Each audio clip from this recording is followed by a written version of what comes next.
Hello दोस्तों, puzzles की next video में आपका स्वागत है।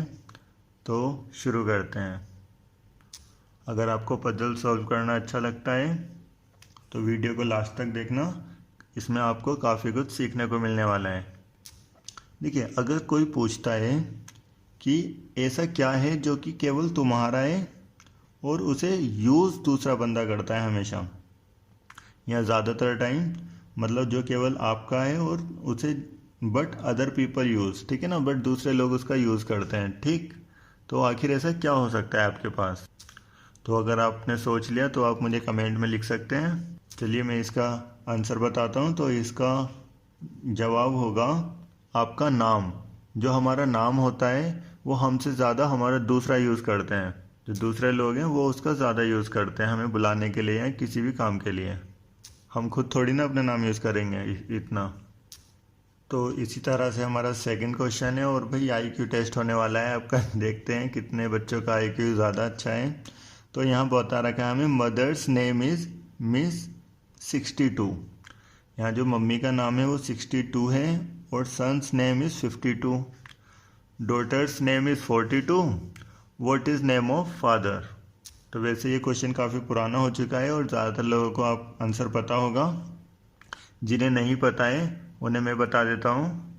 देखिए, जो फादर का नेम होता है ना, वो जो वाइफ होती है और जो बच्चे होते हैं वो सर नेम की तरह यूज़ करते हैं। तो यहाँ पर ये जो टू लगा हुआ है सभी में, ये सर नेम है इन सभी का। तो हम कह सकते हैं यहाँ फादर का जो नेम था वो टू होगा, जो कि इन सभी के नाम के सर नेम में लगा हुआ है। हम देख सकते हैं 62, 52, 42। तो यहाँ फादर का नाम क्या हो गया? टू। तो नेक्स्ट क्वेश्चन पर आते हैं। जैसा कि यहाँ मतलब आपको दिख रहा होगा स्क्रीन पर, इसे आप स्ट्रेंज हाउसिंग रिडल भी बोल सकते हैं। तो चलिए पढ़ते हैं यहाँ क्या लिखा हुआ है। जैसा कि लिखा है, I live in a house that has no window no doors. तो मैं ऐसे घर में रहता हूँ जहाँ ना तो विंडो हैं और ना ही कोई उसका दरवाज़ा है। और आगे लिखा है इन्होंने, if I want to go outside I need to break through a ball. मतलब हम अगर मुझे बाहर आना है तो मुझे दीवार तोड़कर आना होगा। वट एम आई, तो मैं क्या होऊंगा?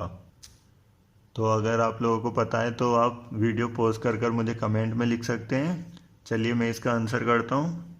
तो जो चिकन होता है ना, मुर्गी का जो अंडा होता है, उसके अंदर जो बच्चा होता है वो उस रूम में रहता है। मतलब एक तरह से जो अंडा होता है हम उसे रूम मान सकते हैं। उसकी ना तो कोई विंडो होती है ना ही कोई डोर होता है, और जब उसे बाहर आना होता है तो वो उसकी दीवार को तोड़ करके बाहर आता है। तो इन्होंने बोला था व्हाट एम आई, तो हम वो क्या हो सकता है? तो वो चिकन होगा एक, ठीक है ना, या हम कह सकते हैं वो एक चूज़ा होगा। ये क्वेश्चन एक्चुअली अलग टाइप का है। ये जो आपका सामने आपके स्क्रीन पर दिख रहा होगा, do you see two tiger, आपको इसमें दो टाइगर ढूंढने हैं, ठीक है ना। तो एक टाइगर तो हमें यहाँ सामने ही दिख रहा है और दूसरा यहाँ कहीं छुपा हुआ है, हमें वो बताना है कि वो किधर है। चलिए देखते हैं तो वो कहाँ पर है। तो अगर आप ध्यान दे सकते हैं, ये जो टाइगर के ऊपर ये जो धारियाँ बनी हुई हैं, देखिए यहाँ लिखा है दी हिडन टाइगर। तो सेकंड टाइगर इसके ऊपर लिखा हुआ है। जो हिडन वाला टाइगर है वो इसी की जो धारियाँ बनी हुई हैं वहाँ लिखा हुआ है, ना कि मतलब जैसे ये ओरिजिनल वाला टाइगर इसकी तरह नहीं है। तो यहाँ दो टाइगर हो गए, एक तो ये टाइगर और एक जो इसके ऊपर लिखा हुआ है टाइगर, वो, ठीक है ना। तो ये था इसका आंसर। देखते हैं नेक्स्ट क्वेश्चन क्या है। तो ये काफ़ी फेमस क्वेश्चन है। मैं इसका एक अलग आंसर दूंगा जो कि आप एक तो जानते होंगे, मे भी हो सकता है, क्योंकि ये ज़्यादातर मतलब लोग टिकटॉक चलाते हैं तो वहाँ पर देख लेते हैं इसका। बट मैं आपको एक डिफरेंट आंसर दूंगा और वो भी इसे सेटिस्फाई करता है और काफ़ी इंटरेस्टिंग आंसर होगा वो। चलिए देखते हैं। तो यहाँ क्या करना है आपको, यहाँ लिखा है टू क्रिएट अ स्क्वायर। आपको एक स्क्वायर बनाने के लिए by moving only one match sticks, आपको केवल एक ये जो तीली है इसे हटाना है और यहाँ एक स्क्वायर बन जाना चाहिए। मतलब इस तरह से उसे अरेंज करना है, ठीक है ना। तो उसके लिए आप क्या कर सकते हैं, एक तो देखिए सिंपल सा आंसर होता है कि आप ये जो तीली है इसकी बीच वाली, इसे हल्का सा ऊपर करते हैं और इनके बीच में, चारों तीलियों के बीच में एक छोटा सा स्क्वायर क्रिएट हो जाता है। और आपका जो मैं सेकंड आंसर के लिए बोल रहा था, अगर आप वो आंसर किसी को बताते हो तो एक अच्छा इम्प्रेशन मतलब उसके ऊपर जमा सकते हो। चलिए मैं उसे बताता हूँ आप किस तरह से कर सकते हो। आप ये जो हमारी राइट साइड वाली एक तीली है, इसे उठाकर यहाँ लगा सकते हो और इससे एक 4 बना सकते हो। मतलब आप 4 ईजिली, मतलब दिखेगा हमें 4 लिखा हुआ। और जो 4 होता है ना, एक्चुअली वो 2 का स्क्वायर होता है। तो हम कह सकते हैं कि वो भी एक स्क्वायर है, वो 2 का स्क्वायर है 4, ठीक है ना। हाँ, वो मतलब वैसा स्क्वायर तो नहीं बना, बट 4 भी एक स्क्वायर होता है। 2 का स्क्वायर क्या होता है हम सभी जानते हैं, 4 होता है। तो इसका एक वो भी आंसर हो सकता है और वो भी एक जेन्युइन आंसर है। तो आते हैं अपने नेक्स्ट वाली पजल पर। यहाँ इन्होंने एक पिक्चर दी है और यहाँ देखिए लिखा है an old man was 85 in 1995 and in 2000 he was 80। How is this possible.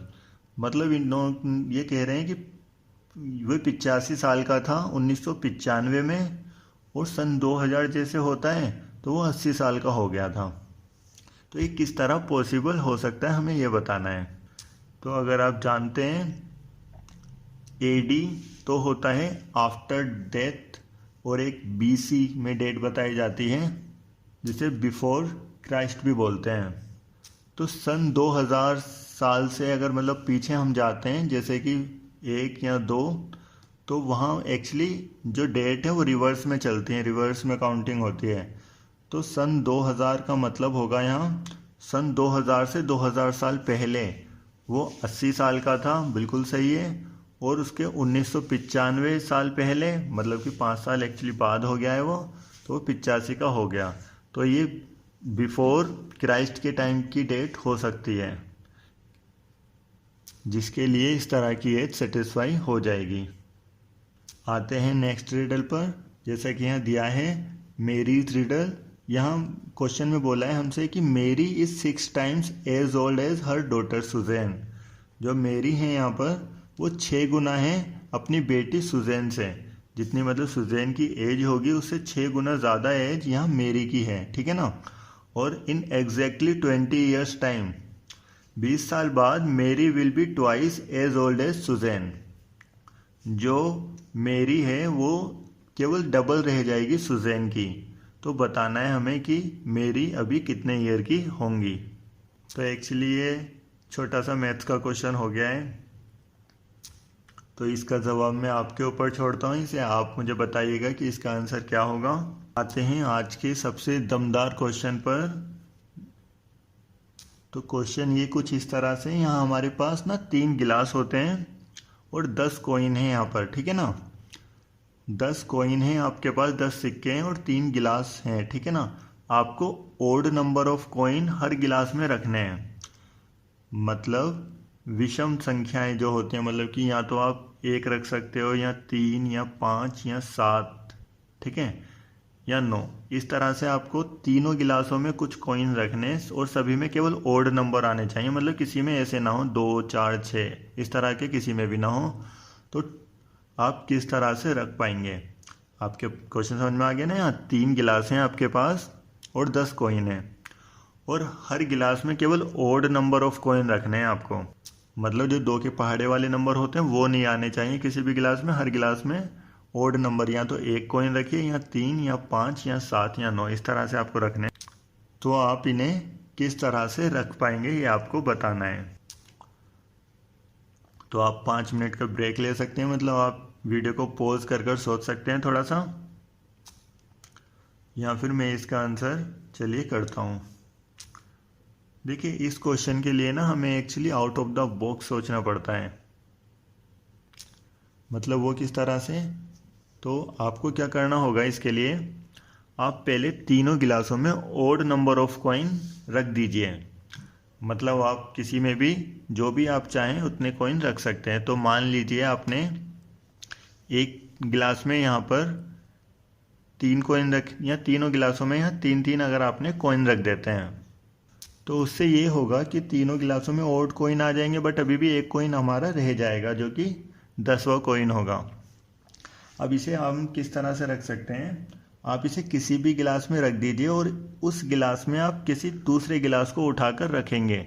तो देखिए इससे क्या होगा, एक गिलास में तो पहले से मतलब 3-3 कॉइन थे और जिसमें आपने ये चौथा कॉइन रखा, उसी में जब आप एक दूसरा गिलास रखते हो तो उसमें 4 और 3 7 कॉइन हो जाते हैं, क्योंकि वो जब आप गिलास रखते हो तो वो कॉइन भी तो उसी में काउंट होंगे। तो हम इस तरह से तीनों गिलासों में ओड नंबर ऑफ कॉइन रख पाएंगे, ठीक है ना। तो काफ़ी लोगों को ये आंसर हजम नहीं हुआ होगा, आप इसे ट्राई कीजिए, समझिए। तब तक हम आते हैं यहाँ नेक्स्ट वाले क्वेश्चन पर। तो यहाँ केवल आपको बताना होता है कि सबसे पहले आपको इस पिक्चर को देखने पर क्या दिखता है। एक ट्री दिखता है, गोरिल्ला दिखता है, लायन दिखता है, या फिर एक फिश नज़र आती है। एक्चुअली इस क्वेश्चन का कोई पर्टिकुलर आंसर नहीं है, ये आपकी केवल पर्सनैलिटी को दिखाता है कि आप किस तरह के इंसान हो, आप अपनी फैमिली के साथ किस तरह से, आपका बिहेवियर दोस्तों के साथ कैसा है, ये इस तरह से आपकी पर्सनैलिटी को बता सकता है। अगर आपको पहले क्या दिखा आप मुझे कमेंट करेंगे तो मैं आपको बताऊंगा कि आपकी पर्सनैलिटी किस तरह की है। तो ये जानने के लिए आप मुझे कमेंट कीजिए। वीडियो पसंद आई हो तो लाइक और शेयर कर दीजिए। Okay, thank you.